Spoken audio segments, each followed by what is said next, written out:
guys doing? Welcome back to BP's Wrestling Corner right here on YouTube.com. This is your boy BP, your boy Skippy right here for your Raw review. If you guys missed it, it came from Manchester, England.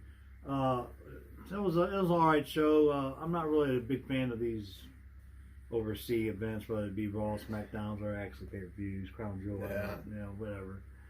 But, be as may, we're going to get right down to it. Your Raw review right here. The night started off with your very first match. Becky Lynch was supposed to team up.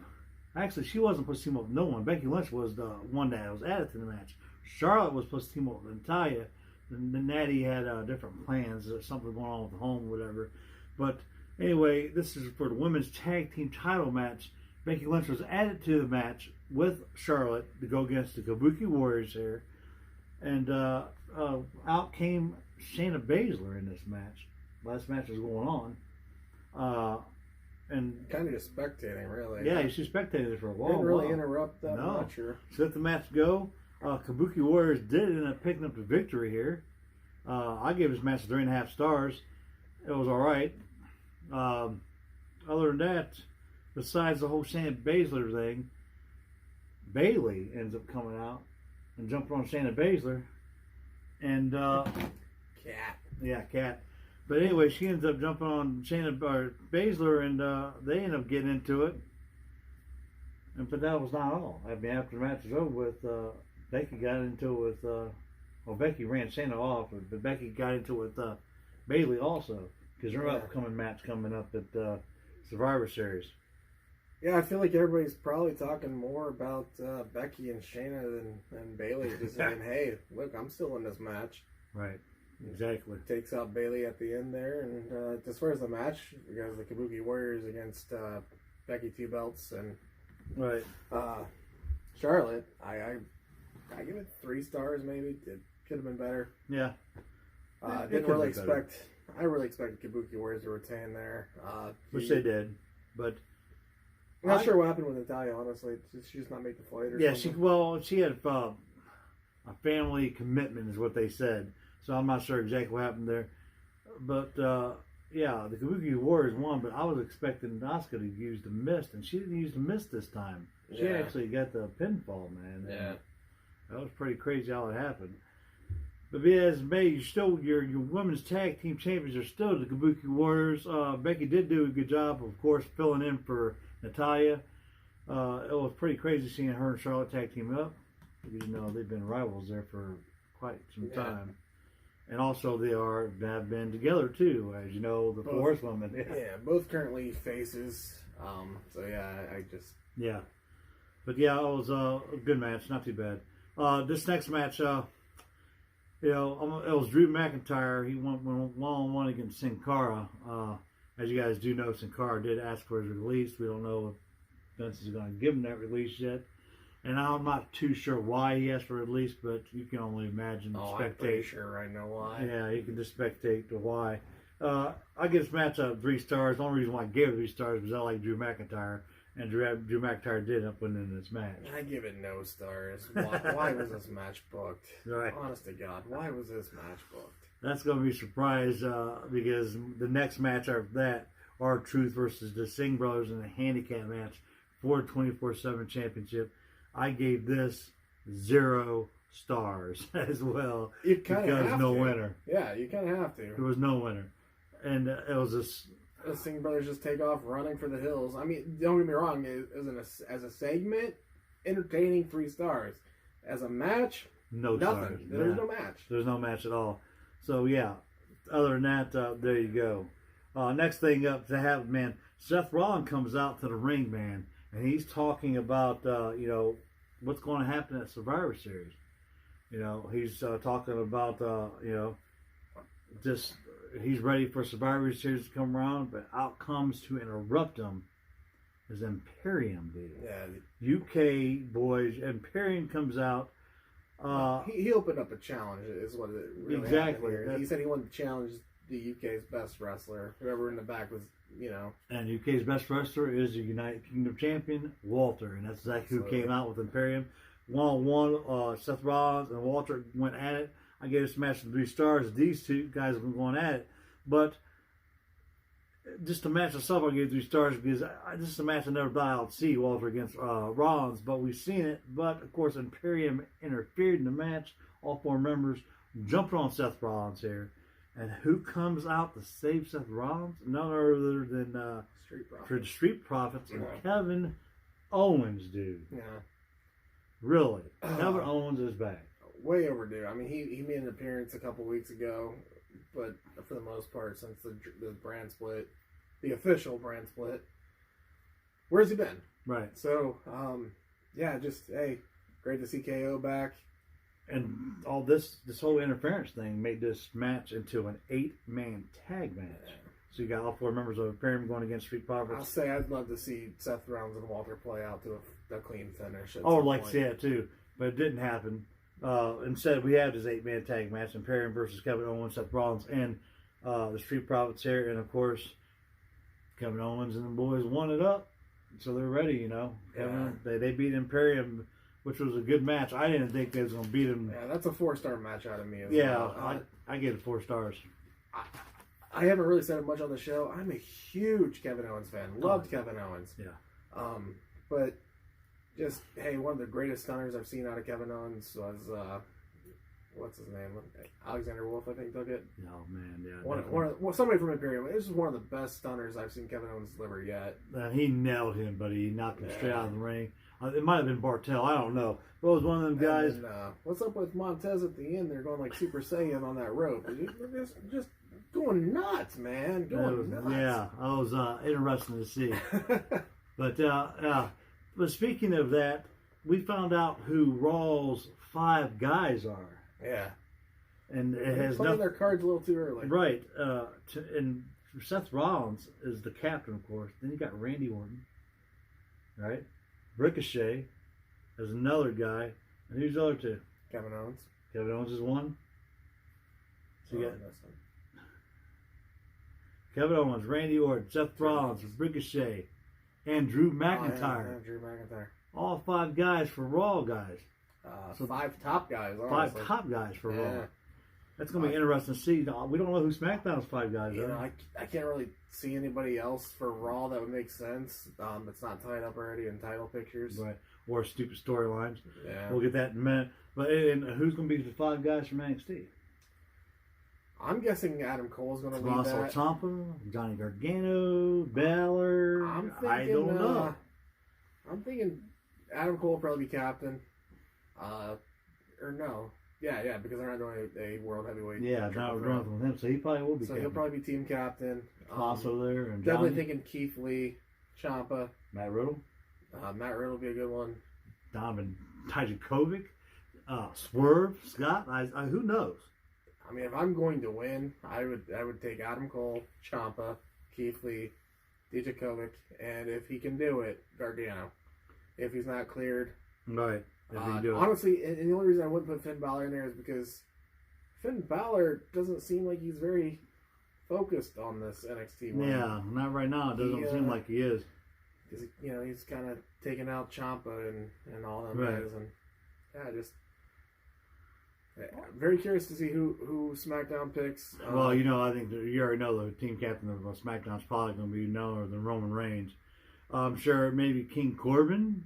You got to look at Daniel Bryan. You got to look at if they're not having if they're not having a World Championship match, does this mean the Fiend can join that team? SmackDown wins. You guys, really? We're likely seeing, and maybe it won't happen in Survivor Series, but right now they're setting up the feud with Fiend and Bryan. So Bryan might not be Team SmackDown. Yeah. But you definitely got Braun Strowman. Actually, might have the Fiend going against Daniel Bryan at Survivor Series. We don't know. We're not for sure on that yet. We got to find out what WWE's plans are. Yeah. But for SmackDown, we're definitely looking at Roman Reigns as team captain for sure. And I'm sure King Corbin will probably be in there. I was gonna say these other 2 clowns, but they're into crazy storyline, but that's not yet. Next match though was phenomenal athlete, phenomenal match.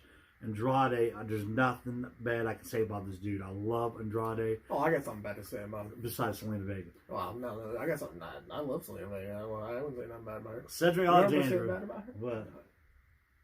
Who the fuck has a man bun? Besides that, yeah, that's true. Okay. Besides that. As long as I got that out of the way. Yeah. Cedric Alexander going 1-on-1 against Andrade, and Andrade picks up the victory. I gave this match only 3 stars, but Andrade is awesome, dude. He's a great. Even Andrade could probably be on Team SmackDown. There you go. Well, he's on Raw, though, so. That's true. Yeah. I forgot. 3.5 stars is what I would give this. Cedric Alexander, huge fan. Of course, good manager work with Zelina Vega, always the X Factor. You're going to have to find somebody that can counter her or at least neutralize her. Yeah. Sin Cara tried it and failed, mostly because Sin Cara just failed. Right, I don't. No, I'm sure he's a great guy, great worker. Just one of the guys stuck in a creative's got nothing for you. Nothing for you. Surprised he wasn't part of the Lucha House Party or something in that regards. But, That's. and then I was telling BP here, why aren't those guys heel? It's working for Lucha Brothers. Change the name up. I don't know what you call it, but Lucha House Party. Look, man, when you got Ray Phoenix and yeah. they're a lot better than these Lucha House Party, I think. Probably, but Grand Metalik, Kalisto, these guys are all great in the ring too. I just maybe send them down to NXT then or something and let them be part of the cruiserweight division. But because honestly, these Lucha guys just don't do well in WWE right now. I'm surprised Rey Mysterio's as big as he is. If he wasn't already so established, he probably would have been. And plus, that helps with it being a big storyline against Brock Lesnar too. So. Yeah. Along with his son and Cain Velasquez. We don't know what the hell's going on with that situation. But next up, man, this whole Lana and Rusev thing is still playing out. It's getting weirder and weirder every week. Lana comes out and says she is now pregnant. But Grant, listen to this. Rusev and her, she says Rusev's his dad because Bobby Lashley and her had sex 7 weeks ago. But she's 9 weeks pregnant. Yeah. So she calls Rusev's baby the devil baby, the hell baby. Just keeps talking about his sex addiction, things of that nature. I mean, he's probably really addicted to sex because, if you look at him, he's kind of mimicking Ron Jeremy. He looks like Ron Jeremy took a bunch of steroids. Absolutely. That's pretty funny right there. So that's true, though. He actually does look like Ron Jeremy a little bit. I think this segment's been drawn out too far, and the crowd absolutely gave it the shit it deserved. But the internet is going crazy about it. They're saying. Yeah. I've seen the internet's really liking this whole storyline, but when you watch it on TV, it doesn't seem like the crowd's really into it as much as the internet is. It probably depends on the crowd and whatnot. But to me, I think it's taken so long to develop, and it should have been over with by now. Almost like it should have ended at Crown Jewel, I would think. Yeah, you would think. Because it's just been going on for too long. Right. I agree with that. Crazy.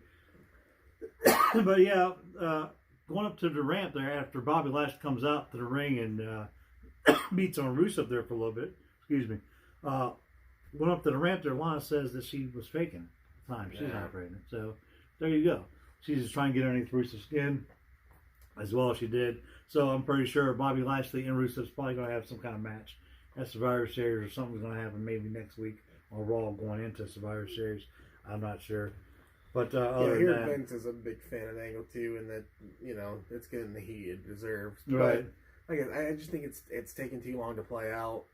Yes. How long has this been on? This has been on for a couple months now. Yeah, I think so. So I don't know exactly what they're going to do with it or where they're going to go with it, but I also did see that neither Lana or Rusev are really happy with the storyline either. Yeah. But they pretty much were told it's this or stay at home. Right. So, and of course, they want to work. We like to see Rusev on Everybody TV. likes a paycheck. Right. So there you go. I'm just glad that they got something for them to do and they're doing something. So we'll see how far the story goes and how this all plays out. But anyway, next up, you guys, Eric Rowan, man. It goes up against a guy named Sunner Dorson or Dunson, whatever it was. It was just a damn squash match. What the hell? The big question here is, what the hell is Rowan carrying to the ring with him in that cage? It reminds me of Ricky Dragon Steamboat with the old Dragon or Jake the Snake Roberts with Damien. What the hell is he carrying? He's carrying something. No idea. But I give this match 1 star because of Eric Rowan. So just nothing. I give it nothing. It was just a squash match.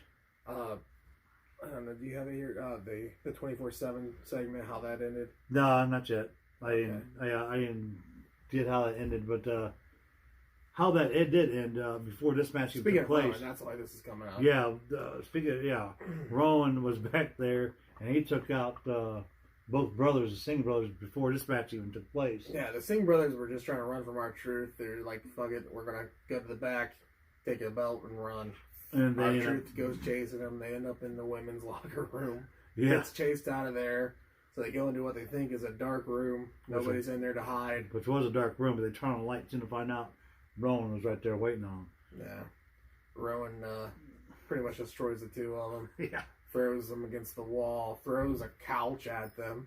I'm surprised that he didn't try to go for the 24/7 championship and go for the pin, but he didn't. R-Truth came into the room. That would have been interesting, I think. And stood there, and he's like, okay, I'm going to leave you guys by yourself. He's so like, R-Truth leaves. Y'all look like you're busy or something.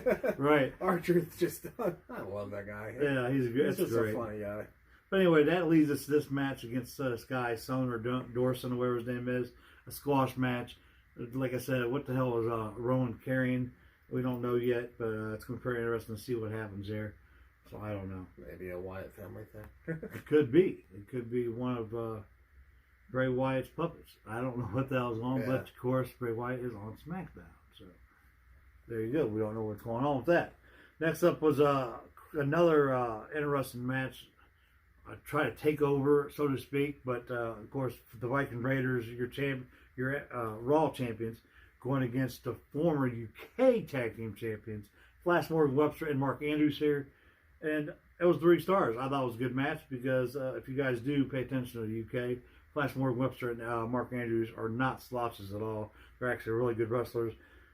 But you're putting them against Viking Raiders, dude. It's just not going to end well. I will say I'm surprised that Vince has allowed the Viking Raiders to look as dominant as they have. I mean, they every bit deserve it. I'm all for it. Right. But normally you see Vince kind of drop the ball on something like this. Just love the Viking Raiders, though. Absolutely. Definitely deserve the win. The Viking Raiders did win, and 3 stars came from me. So I give it 3 stars, too. Entertaining match. Could have been better, could have been worse. Right. Type things. Next matchup, your final match, your main event here for the night was the OC going 3-on-3 here in a 6-man tag against Ricochet, Humberto Carrillo, and Randy Orton out of nowhere. This is crazy to see that happen. Yeah, that was surprising. Randy Orton being in this match, especially on the team he's on. You got a heel guy teaming up with 2 faces. But Randy did do a couple of teases where he was going to turn on Ricochet and them guys in this match, but he never did. And Randy Orton RKO'd AJ Styles and picked up the victory here for these guys. He set up Humberto for the moonsault. Yeah, and Humberto, they actually picked up the victory here. But the interesting thing there, though, is he was kind of stalking Ricochet. Yeah. He was going to get Ricochet. But he got AJ Styles instead. Yeah. And then Humberto with the tag, bam, good move, 3.5, 4 stars. Congratulations, Ricochet, Humberto, and RKO, Randy Orton. These guys, that was a pretty good main event, not too bad for Raw, but that I'll give it 3.5 stars. And my comment on this was a good match. I think you probably should have swapped the Seth Rollins match with this. I think Seth Rollins match should have main evented. Yeah, I agree with that because that was actually a good 8-man tag against Imperium, but just 6-man tag and 8-man tag they had for Raw. That was probably the best thing that happened on Raw. Other than that, we'll see what happens. Everything's leading up to here in the next week or two because Survivor Series is coming up. So it's going to be interesting to see what happens and how they go about things and who's all going to be in these matches. Because there's a lot more Survivor Series matches besides the match the 5 guys we told you about. I guess there's another, and the women too. But there's supposed to be another 5-on-5 again. So we don't know what's going to happen yet. Maybe we'll find out on NXT. Can you imagine like a tag team match or something? Hey, whatever. Or like a 15-day. Oh my God, that'd be crazy, dude. That'd be too much. That'd be just chaos. Yeah, I can see them maybe putting 2 teams together on Raw against 2 teams together on NXT and 2 teams together on SmackDown, but I don't know. I'll say my only concern with Survivor Series this year is how only the men's championships are not being set up in a 3-way. Right, that's the only thing. But of course, SmackDown's got their SmackDown champions now, which I don't agree with that. I think the Revival should have still been in that match. But the New Day going against Undisputed Era, NXT champions, and the Raw champions, Viking Raiders, which is going to be a crazy.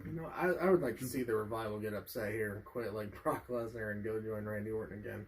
Dude, I thought that was working great. Why didn't they keep the Revival with Randy Orton? Yeah, I thought they could have had a brand new legacy. I mean, brand new faction. I thought it would have been great.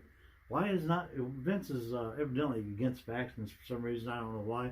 We know Paul, his son-in-law Paul is not against somebody. Outside the New Day, there really isn't a main roster faction. They're really not. But I don't know. They were kind of building one there with Sami Zayn and whatnot, but right. What we're gonna call that? But that's a weird one there. But I mean, there's no easy name for that group. Actually, yeah. But you got NXT. They got a crap load of factions. You got Imperium. We've seen tonight. We got Disputed Era. What's going on? Yeah, you got some pretty good names. We got to find out what goes on with Survivor Series, guys. Awesome to see this. Are we getting a women's 5 vs. 5 vs. 5? Yes, I think that's what we were getting. I think so. I think that's what we're going to do. But you guys got to remember, War Games is coming out the day before Survivor Series. So whatever happens at War Games, these guys from NXT still have to go into Survivor Series. They said Sasha was the team captain. Yeah. So there's that's what I said. So Sasha's the team captain. So who's going to be on her? Well, I think Carmella and Dana Brooke. Yeah. We know SmackDown the women's. We don't know. Yeah, it's going to be. We don't really know much about Raw or NXT. Because Shayna's not going to be the team captain of that. So who's going to be the team captain? I think Rhea Ripley. Candice LeRae. Maybe they'll throw a stipulation to win. Well, no. Candice LeRae, Rhea Ripley. Who knows? Yeah. Bianca Belair. I don't know. Let's see what happens on NXT Takeover, your War Games, and then the next night Survivor Series. So if you work for NXT, you got double night duty, and it's going to be something special for them guys to see what happens, especially being their first ever Survivor Series match.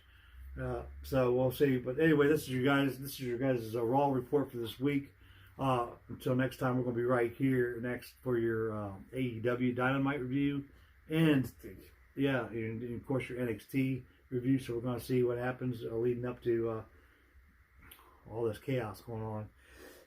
But you guys, until next time, just remember to like, share, comment, and subscribe. And always hit that post notification button up there, that little bell button. Until next time, you guys. Meet me and Skippy right back here on the corner.